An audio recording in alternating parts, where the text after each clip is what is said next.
Hello everyone. Today we are going to start a new chapter, perimeter and area. You already learn the perimeter and area in previous standard. Okay, तुम्ही third स्टँडर्डमध्ये थोडंसं perimeter and एरियाबद्दल शिकला असाल. Okay, now let's see what is mean by first perimeter. Okay, ह्या टॉपिकमध्ये आता perimeter and area हे दोन part असणार आहेत. तर त्यातला आपण फर्स्ट पार्ट पेरिमीटर म्हणजे काय हे आपण बघणार आहोत. Okay, let's see first this conversation between Sita and Salma. So Sita said, Salma, will you come to the market with me to buy lace? Okay. Then Salma said, why do you need lace? तर बघा सीता काय म्हणते सलमाला, माझ्याबरोबर मार्केटमध्ये येतेस का lace खरेदी करण्यासाठी. Salma said, why do you need lace, तुला लेस कशासाठी हवी आहे. Then Sita said, I have a handkerchief and I want to trim it with lace. Okay, Sita said the I have a handkerchief, माझ्याकडे एक रुमाल आहे. And I want to trim it with lace म्हणजे मला त्या रुमालाला काय लेस लावायची आहे. So Salma said, how much less do you need. सलमानं काय विचारलं, तुला किती लेस मग लागेल त्या हँकरचीपला लावायसाठी. Then Sita said, oh yes, how much less do I need. मग सीतानं तर ते काय मेजर केलंच नव्हतं की किती लेस लागेल वगैरे. मग ती पण विचार करते, oh yes, how much less do I need, किती लेस बरं लागेल मला. Then Salma said, let's take a spool of thread. Okay, let's take a spool of thread म्हणजे आपण धागा, थ्रेड म्हणजे धागा. ओके, धागा घेऊया किंवा दोरा घेऊयात. स्पूल ऑफ थ्रेड म्हणजे दोऱ्याचा तुकडा घेऊया. Then hold one end of the thread at one corner of the handkerchief. Then slowly unwind the thread along all four of its side until you reach the first corner. Okay, and cut it there. You will know how much lace you need by the length of the thread you have cut off. Okay, so सलमानं काय idea दिले बघा तिला. Let's take a spool of thread. Spool of thread म्हणजे दोऱ्याची गुंडी. Okay, spool means not तुकडा, spool of thread म्हणजे दोऱ्याची गुंडी. तर आपण काय करूया, एक दोऱ्याची गुंडी घेऊया. आणि काय म्हटले तिनं, आता सपोज दिस इज अ हँकरचीप. तर काय करायची, ती दोऱ्याची गुंडी घेऊन एका कॉर्नरपासून, समजा आपण एपासून स्टार्ट केलं तर दोऱ्याचं एक टोकीतून स्टार्ट करायचं मेजर करायला.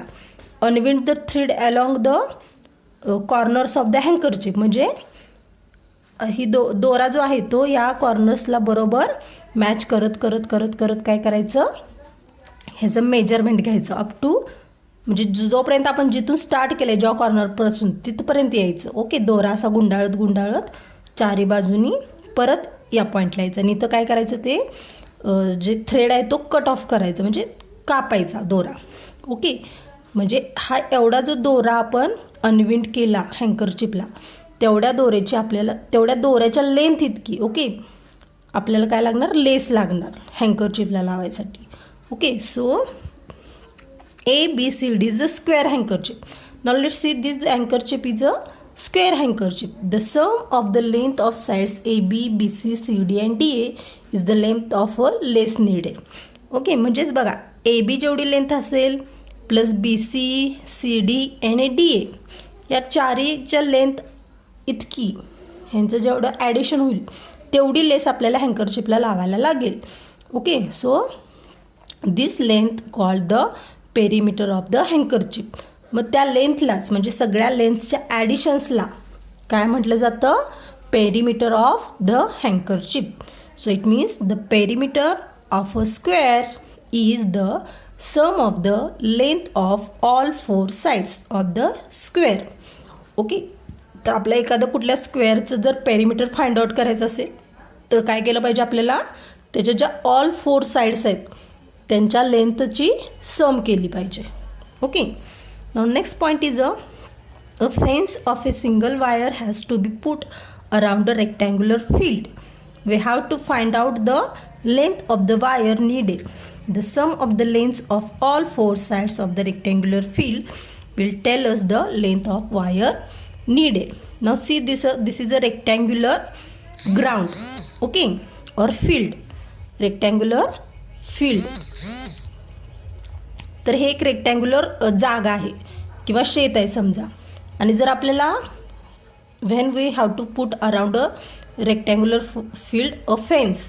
फेन्स म्हणजे कुंपण, आपण म्हणतो की नाही कुंपण. तर एका सिंगल वायरचं कुंपण समजा इथं as shown in the figure. जर आपल्याला एका सिंगल वायरचं कुंपण ह्या शेताला घालायचं असेल तर आपल्याला काय करावं लागेल, ती वायर किती लेंथची आणायची विकत हे आपल्याला आधी फाइंड आउट करावं लागेल. म्हणजे किती वायर लागेल आपल्याला हे फाइंड आउट करावं लागेल. तर हे फाइंड आउट करताना काय केलं पाहिजे, the sum of lengths of all 4 sides of the rectangular field. तर ह्या रेक्टँगलच्या चारही साईडच्या लेंथची आपल्याला बेरीज करावं लागेल. ओके. आणि ती जी बेरीज येईल, ती जी सम येईल तेवढी आपल्याला वायर ह्या रेक्टँग्युलर फील्डला कुंपण करण्यासाठी लागेल. Okay. So it means the perimeter of a rectangle is the sum of the length of all 4 sides of the rectangle. ठीक आहे. तर स्क्वेअरप्रमाणेच रेक्टँगलचं जर पेरिमीटर आपल्याला फाइंड आउट करायचं असेल, we have to sum all the lengths of a rectangle. Okay. तर रेक्टँगलच्या सगळ्या साईड्सच्या लेंथच्या आपल्याला बेरीज करावं लागेल. ना third one is this is a triangle. Okay. Made of wire. तर हा एक वायरनी तयार केलेला ट्रायंगल आहे समजा.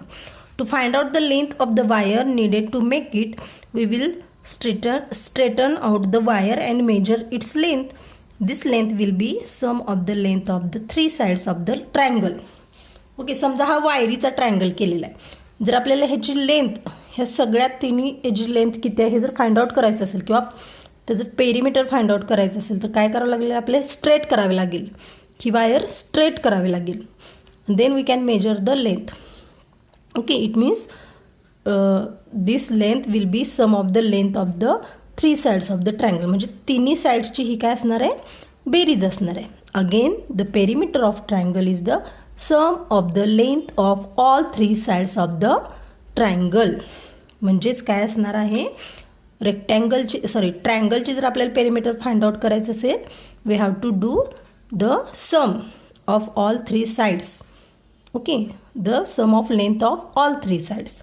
Okay. It means in short perimeter म्हणजे काय असतं, मग ती कुठलीही फिगर असू दे, स्क्वेअर असू दे, रेक्टँगल असू दे, ट्रायंगल असू दे और एनी अदर फिगर, जर पेरिमीटर आपल्याला त्याचं फाइंड आउट करायचं असेल तर we have to do sum of length of all sides of that figure. Okay. मग कुठलीही फिगर असू दे, त्याचं पेरिमीटर म्हणजे काय असतं, त्याच्या सगळ्या बाजूंची बेरीज. ओके. स्क्वेअर असेल तर त्याच्या 4 बाजूंची बेरीज, रेक्टँगल असेल तर त्याच्या 4 बाजूंची बेरीज आणि ट्रायंगल असेल तर त्याच्या 3 बाजूंची बेरीज. Okay. So in short perimeter means the sum of length of its all sides. Okay. मग ती it depends on the figure, कुठल्या फिगरला किती साइड्स असतात त्यानुसार त्याची आपण ॲडिशन करून पेरिमीटर फाइंड आउट करू शकतो. Okay. So there are given some examples. Okay, how to find out the perimeter. Okay. This figure shows a rectangle whose side are 3 cm, 2 cm, 3 cm and 2 cm. तर एक rectangle दिलेला आहे आणि त्याच्या sides दिलेल्या आहेत. Okay. So opposite sides are equal. रेक्टँगलच्या opposite sides equal असतात हे आपल्याला माहितीच आहे. ओके. तर बघा, ह्या opposite side 3 cm, 3 cm and this 2 sides have a length 2 cm. And let's find out its perimeter. आता आपल्याला ह्याचं पेरिमीटर फाइंड आउट करायचं आहे. तर आपल्याला काय करायला पाहिजे, the perimeter of rectangle is sum of the length of all 4 of its sides. So we have to do addition of length of all sides. So 3 + 2 + 3 + 2 we get a 10. Okay. So the perimeter of this rectangle is a 10 cm. Write the unit. Okay. The perimeter is also in a centimeter. Now next is a square. This figure is a square and it have a same equal length. Squareच्या lengths कशा असतात, equal असतात sides. Okay. and it is a 2 cm long. When we find out the perimeter of the square, we have to add the all 4 sides and we get 8. Therefore the perimeter of the square is a 8 cm. And third one is a triangle. It have a all different sides. This one is a 4 centimeter long, this side is a 5 centimeter long, and this is a 6 centimeter long. In order to find out the perimeter, we have to add the lengths of all three sides. So 4 plus 5 plus 6, we get a 15. It means the perimeter of this triangle is a 15 centimeter. Okay, so this concept is a very simple. Okay, तर खूपच सोपा हा concept आहे perimeter हा. You can solve the exercise. तर तुम्ही हा exercise solve करू शकता. ठीक आहे. Now we have to stop here and see you again in next video with our next point from that chapter. Bye.